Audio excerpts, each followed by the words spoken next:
Assalamu alaikum. Hello everyone. Welcome back to my another video. In this video, how to remove sharpness in Photoshop. Let's begin. Select the image, click filter and click the blur,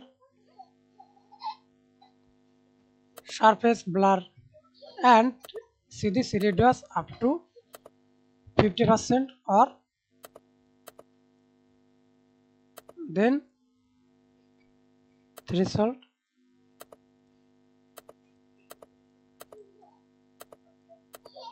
add meshing.